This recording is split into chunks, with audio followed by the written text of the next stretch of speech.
मंत्री जी के विश्नोई साहब, मेरी पार्टी के प्रदेश के महामंत्री भूपेंद्र जी सैनी, हमारी पार्टी के जिलाध्यक्ष भरत जी यहाँ के है ही, हमारे आदरणीय विधायक हमीर सिंह जी भायल है, हमारे जगदीश जी दानदिया मीडिया के प्रभारी हैं। आप सबका बहुत बहुत अभिनंदन, नमस्कार। वैसे आपको पता है कि 4 जुलाई को हमारे देश के प्रधानमंत्री आदरणीय नरेंद्र मोदी जी और राजस्थान के मुख्यमंत्री आदरणीय भजन लाल शर्मा जी यहाँ पर आएंगे और रिफाइनरी का हम आदरणीय मोदी जी के हाथों उद्घाटन होगा। ये पहले भी तय हुआ था, ये आप सबको पता है, और वो घटना एक ऐसी हो गई जिसके कारण से हमको ये कुछ समय का पोस्टपोन लेना पड़ा। अभी एकदम सही स्थिति है और उद्घाटन 4 तारीख को हो जाएगा। ये रिफाइनरी का एक लंबा चला है प्रयास। जब सबसे पहले जब इसकी खोज की थी तब हमारी सरकार थी, वसुंधरा जी मुख्यमंत्री थी 2003 से 8 के टेन्योर में, तब कुछ क्रूड का पैसा भी हमारे राजस्थान के खजाने में जमा हुआ था। लक्ष्मी नारायण दवे उस समय मंत्री थे। उसके बाद जाते जाते यानी हमारी सरकार चली गई, उसके बाद में कांग्रेस की सरकार आई। अशोक गहलोत जी ने 5 साल में कुछ नहीं किया, बैठे रहे, और अंतिम समय में यानी 2013 में यानी जाते जाते एक आनन फानन में बिना कोई MOU किए, बिना कोई ज़मीन चिन्हित किए, बिना कोई फंड अलॉटमेंट किए, एक इस प्रकार का सोनिया जी को बुलाकर न लैंड एक्विजिशन की और एक नाटक किया, और वो भी गलत तरीके से किया था। उसमें यह तय हुआ था कि 3736 करोड़ रुपया प्रति वर्ष बिना ब्याज 15 वर्ष तक देना है राजस्थान सरकार को। यानी ये यदि 15 वर्ष तक का हिसाब लगाएं तो लगभग 56,000 समथिंग, यानी 56,000 करोड़ से भी अधिक रुपया हमारे राजस्थान का चला जाता 15 वर्ष तक बिना ब्याज के। और उसमें हमारा जो हिस्सा भी केवल 26% ये हमारा रह जाता।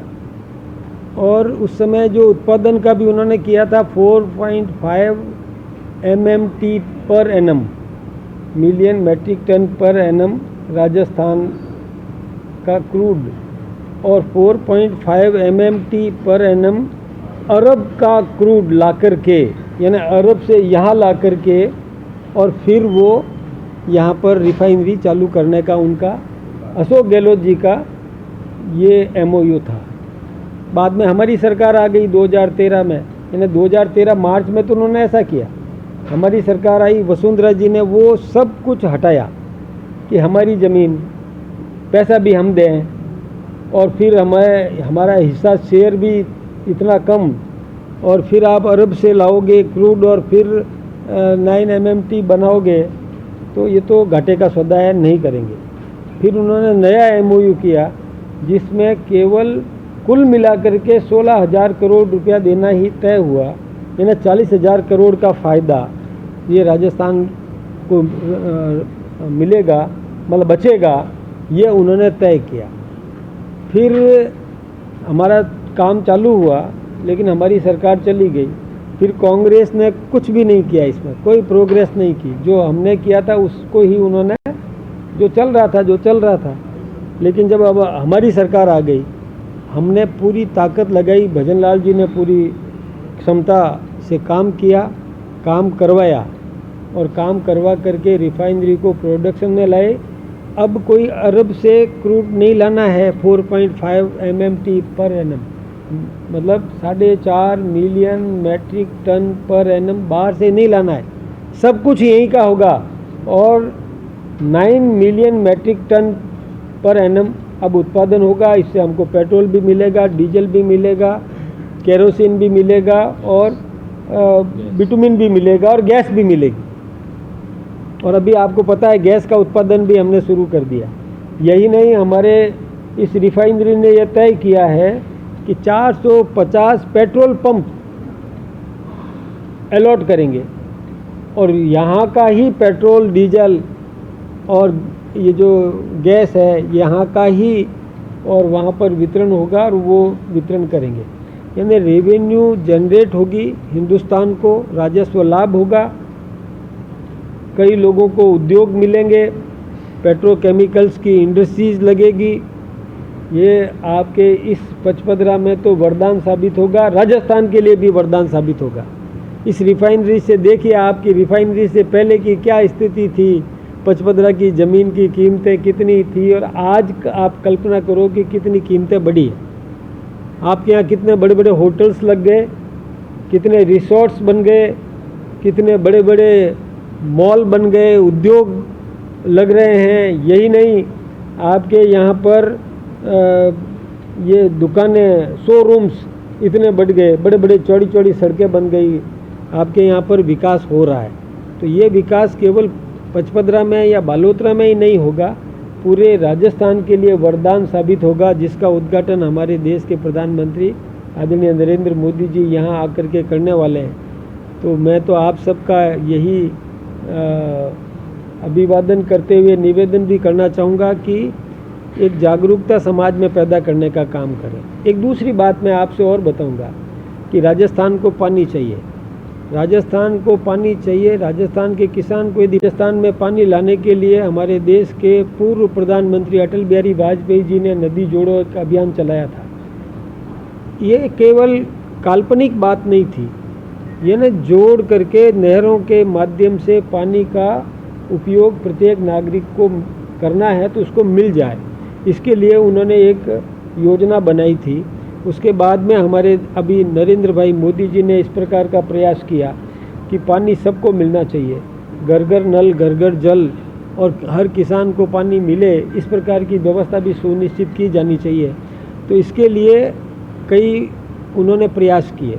अब राजस्थान को भी पानी चाहिए, तो राजस्थान को पानी चाहिए तो इसके लिए उन्होंने प्रेरित किया हमारी सरकार को, भजनलाल जी की सरकार को, और भजनलाल जी ने भी मुख्यमंत्री बनते ही सबसे पहले काम ये किया कि हमको राजस्थान को पानी चाहिए। जो मध्य प्रदेश से लंबित योजना थी हमारी ERCP की, ERCP के लिए पहले जब कांग्रेस की सरकार थी तब भी हमारे केंद्रीय जल शक्ति मंत्री गजेंद्र सिंह जी शेखावत ने बहुत कोशिश की। गहलोत साहब से कहा कि आप आइए, मैं मध्य प्रदेश से आपका समझौता करवा देता हूँ। गहलोत साहब नहीं गए, कहा कि आप अपने मंत्री को भेज दीजिए, लेकिन गहलोत साहब ने अपने मंत्री को भी नहीं भेजा। फिर कहा आप सेक्रेटरी को भेज दीजिए, मैं आपको पानी दिलाना चाहता हूँ, मैं राजस्थान का हूँ, राजस्थान के हितों की रक्षा करना मुझे आता है, तो आप अपने सेक्रेटरी भेज दीजिए। गहलोत साहब ने अपना सचिव तक नहीं भेजा। लेकिन जो ही वो सरकार गई और हमारी सरकार आ गई, भजनलाल जी ने आते ही सबसे पहले ये काम किया कि केंद्रीय जल शक्ति मंत्री, हरियाणा के मुख्यमंत्री ने, अपने मध्य प्रदेश के मुख्यमंत्री और राजस्थान के मुख्यमंत्री से बैठ करके समझौता किया। ERCP का MOU हुआ और हमारे देश के प्रधानमंत्री नरेंद्र मोदी जी ने आकर के उसका शिलान्यास किया। राजस्थान का रा और मध्य प्रदेश का म मिला के राम जल सेतु का शिलान्यास किया और उसके टेंडर हो गए, वर्क ऑर्डर हो गया, काम चालू हो गया। पानी लाने की योजनाएं पल्लवित हो जाए, फलीभूत हो जाए, इसके लिए जो निर्माण कार्य करना चाहिए था वो शुरू कर दिया। फिर उनको लगा कि हरियाणा का पानी भी हमको मिलना चाहिए। जब 1994 में भैरव सिंह जी शेखावत राजस्थान के मुख्यमंत्री थे तब MOU हुआ, लेकिन वो एग्रीमेंट उस समय तक हुआ नहीं। बहुत कोशिश की, कभी देखिए उल्टा होता गया कि राजस्थान में BJP की सरकार और हरियाणा में कांग्रेस की, कभी हरियाणा में BJP और राजस्थान में कांग्रेस की, तो इस कारण से समझौता नहीं हुआ। एक बार तो ऐसी स्थिति भी आई कि हरियाणा में भी कांग्रेस की सरकार, राजस्थान में भी कांग्रेस की सरकार और केंद्र में भी कांग्रेस की सरकार, लेकिन फिर भी राजस्थान की सरकार ने दबाव नहीं बनाया और वो हरियाणा का पानी हमको नहीं मिल पाया। अभी भजनलाल जी ने आते ही सबसे पहले ये भी काम किया कि राजस्थान को पानी चाहिए, जो 1994 से लंबित है, और वो पानी किसी के काम नहीं आ रहा है। वो पानी न तो हरियाणा को लाभ मिल रहा है, न राजस्थान को मिल रहा है, और वो बह करके समुद्र में जाता था। तो इन्होंने दबाव बनाया भजनलाल जी ने, और अभी केंद्रीय जल शक्ति मंत्री CR पाटिल जी के साथ अमित शाह जी की मौजूदगी में एक MO एग्रीमेंट हुआ, मेमोरेंडम ऑफ एग्रीमेंट, वो हो गया और उसमें हमको अपने हिस्से का पानी मिलने लगेगा। ये बहुत बड़ी बात है। यानी शेखावाटी क्षेत्र को ये आपके चूरू, सीकर, झुंझुनू, इस बेल्ट को तो पर्याप्त मात्रा में पानी मिलेगा। और अभी जिन सोर्सेज से वहाँ पानी देना पड़ रहा है वो सोर्सेज फ्री हो जाएंगे। इसी प्रकार से ERCP का पानी आएगा तो वहाँ जहाँ से पानी अभी दे रहे हैं बिसलपुर से आदि और बांधों से, तो वो पानी भी हमारे फ्री हो जाएगा, तो हमारे राजस्थान के शेष हिस्सों को पानी मिलने लगेगा। इसी प्रकार से हमारे देश के प्रधानमंत्री जी ने सिंधु जल समझौता जो रद्द कर दिया, जो फालतू में उस समय की कांग्रेस सरकार ने पाकिस्तान को पानी दे दिया था, हमारे हिस्से को काट करके पाकिस्तान को दे दिया था मुक्त भाव से कि ले। अरे ये नहीं पता था कि पानी के लिए तो मारा मारी चलेगी, क्यों दे दिया पानी। तो अभी प्रॉक्सी वार कर रहे थे वो, तो इसमें उन्होंने तय कर दिया कि हम ये समझौता नहीं मानते, समझौता तो नए सिरे से होगा और पानी रोक दिया। अब वो सिंधु जल जो है वो पानी भी हमारे राजस्थान को मिलने लगेगा, क्योंकि उसका सबसे ज़्यादा फायदा यदि किसी को मिलेगा तो राजस्थान को मिलेगा। तो राजस्थान का जो ये आप वाला क्षेत्र है ये लाभान्वित होगा सबसे पहले, क्योंकि सिंधु से जो पानी आएगा तो इस बेल्ट को पूरा पानी मिलने लगेगा, किसानों को पूरा पानी मिलने लगेगा। आपको पता है कि नर्मदा का पानी भी राजस्थान में कौन लेकर के आए थे? जब वसुंधरा जी राजस्थान की मुख्यमंत्री थी और नरेंद्र मोदी जी गुजरात के मुख्यमंत्री थे, तब वो सांचौर के सिल्लू पॉइंट तक नर्मदा का पानी आ सका था। और इतनी बड़ी और वो नहर और पाइपलाइन लगी कि आज पानी यहाँ आ रहा है। उस पानी को भी हम बढ़ाएंगे, पंजाब से पानी जो आ रहा है उसको भी हम बढ़ाएंगे, जवाई पुनर्भरण के लिए भी पानी की व्यवस्था होगी। ये काम भी हमारी सरकार ने करने का काम किया है, इसलिए मैं भजन लाल जी का बहुत बहुत धन्यवाद देना चाहूँगा। औद्योगिक विकास होगा तो संपन्नता बढ़ेगी राजस्थान में, औद्योगिक विकास होगा तो रोजगार मिलेगा लोगों को, औद्योगिक विकास होगा तो सब प्रकार के पर्यटन वगैरह भी बढ़ेंगे। तो जब उसके लिए भी उन्होंने प्रयास किया, पहले की सरकारों ने किया होगा प्रयास, लेकिन पहले की सरकारों पर जनता का भरोसा नहीं था, क्योंकि वो आपस में लड़ते थे। मुख्यमंत्री अपने उप मुख्यमंत्री से लड़ता था, उसको नकारा, निकम्मा, ऐसा ऐसा कह दिया था, और अपने अपने समर्थक विधायकों को लेकर होटल में बैठे रहते थे। तो कोई भी निवेशक अपने पसीने का पैसा ऐसा डुबाने के लिए तैयार नहीं है।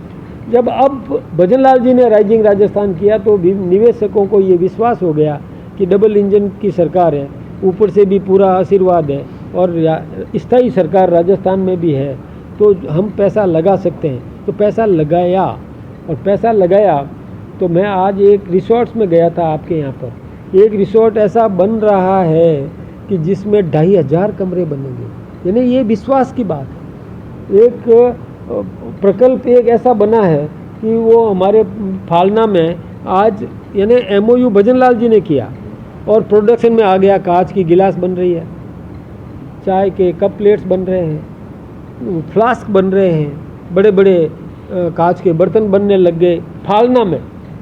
यानी ये उद्योग ऐसे ऐसे कई उद्योग लग रहे हैं, और भी कई निवेशक आए हैं राजस्थान में जो अपना निवेश, क्योंकि विश्वास कायम हो गया। उनको बिजली चाहिए, पहले बिजली मिलती नहीं थी, आपको पता है कि बिजली कब जाती थी कब आती थी किसी को पता ही नहीं था। लेकिन भजन लाल जी ने आते ही सबसे पहले काम ये किया कि राजस्थान को आत्मनिर्भर बनाया बिजली के मामले में, चाहे सोलर पावर हो, चाहे एटॉमिक पावर हो, चाहे विंड एनर्जी हो, चाहे प्लांट हो, लेकिन इनके माध्यम से बिजली पैदा करने का काम किया। और आज बिजली में हम सरप्लस हैं, हम उद्योगों को पूरी बिजली देना चाहते हैं, तब निवेशक आ रहा है, तब उद्योगपति आ रहा है। उनको मालूम है कि पानी देने के लिए तैयार राजस्थान सरकार और बिजली देने को तैयार, और अब चक्कर नहीं काटने, ज़मीन ढूंढने के लिए जूते नहीं घिसने पड़ेंगे, सिंगल विंडो स्कीम लगा दी। तो वो कोई भी उद्योगपति उद्योग लगाना चाहे तो हमने एक अधिकारी लगा दिया उसके साथ, वो अधिकारी आपको जाकर के ज़मीन दिखाएगा कि कहाँ आपको ज़मीन चाहिए, कहाँ आपको रॉ मटेरियल मिल सकता है, having availability of the raw material, ये सुनिश्चित करना है। तो रॉ मटेरियल कहाँ मिल सकता है, कहाँ, वो जहाँ चाहे उसको ले जा करके, और कितने कनेक्शन चाहिए आपको बिजली का, कितने किलोवाट का चाहिए, आप फॉर्म ये रहा मेरे पास, आप दस्तखत करिए, यानी उद्योगपति को इधर उधर भटकना नहीं पड़ेगा। पैसा चाहिए तो पैसा देने के लिए तैयार राजस्थान सरकार, सहयोग सब प्रकार का। और यहाँ का जो लेबर है, हमारे पास skilled, semi skilled, unskilled labour है, मजदूर है। और हमारा मजदूर उस उद्योग को अपना मंदिर समझ के काम करता है कि इसको अच्छा पनपाना है, मेहनत करना है। केवल ड्यूटी देना पर्याप्त नहीं है, उसके अंदर मेहनत करके अपना खून पसीना लगा करके उसको पनपाना चाहता है, क्योंकि वो चाहता है कि ये उद्योग पनपेगा तभी मुझे रोज़गार मिलेगा, तभी मेरा परिवार चलेगा। यानी इतनी मेहनत कर रहा है। पर्यटन उद्योग को बढ़ावा देने के लिए हमने पश्चिमी राजस्थान को भी तय किया। अब जैसे भजन लाल जी ने कहा कि मुझे 1 लाख कमरे चाहिए इस आपके बाड़मेर जैसलमेर के अंदर, ये हमारे मंत्री जी विराजमान हैं, ये प्रयास कर रहे हैं कि यहाँ आओ और रिसोर्ट्स लगाओ, पर्यटक आएंगे। यहाँ थार है, जोरदार रेगिस्तान थार है। आप कई लोग जो दुबई जाते हैं वहाँ जाके जीप की सवारी करते हैं, अपनी यानी जीप सवारी थार रेगिस्तान के अंदर करते हैं, उल्टा पुल्टा गाड़ी चलाना करना, ये सब एक एंजॉय है। तो पर्यटक आकर्षित होता है। तो हमारे यहाँ तो थार के भंडार पड़े हैं। तो हमारे यहाँ पर भजन लाल जी ने तय किया कि आइए यहाँ पर और पर्यटन को विकसित करते हैं।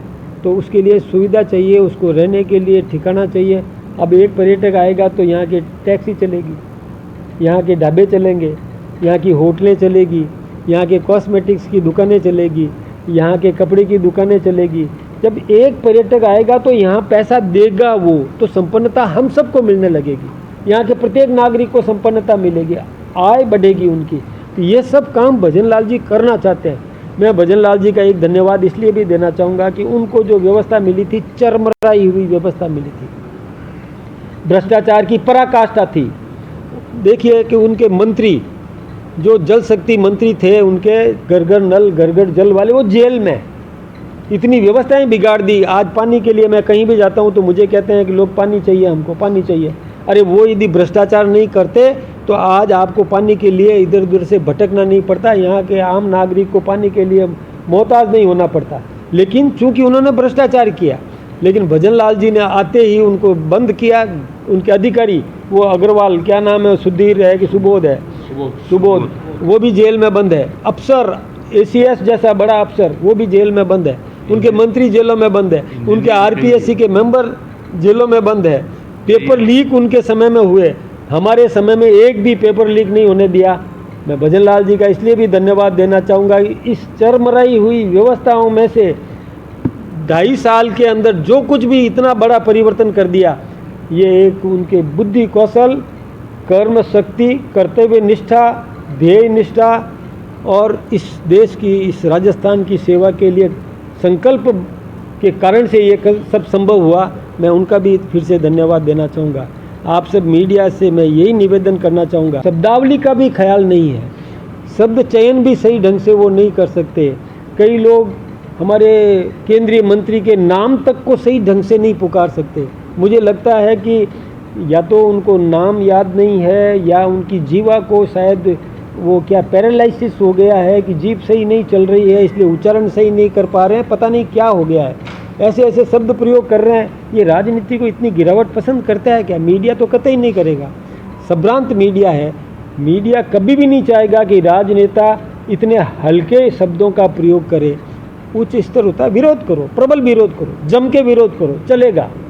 विरोध के लिए कठोरतम शब्दावली का उपयोग करो, लेकिन शब्द चयन तो ऐसे करो कि आमने सामने मिल जाए तो नज़रें नहीं झुकानी पड़े, नज़र नीची नहीं करनी पड़े, नमस्ते तो कर सको। ये तो कम से कम स्थिति होनी चाहिए। आदर्श विरोध करो, ये सब कुछ होना चाहिए। मैं मीडिया जागरूक, ये चौथा प्रहरी है लोकतंत्र का। मीडिया को हम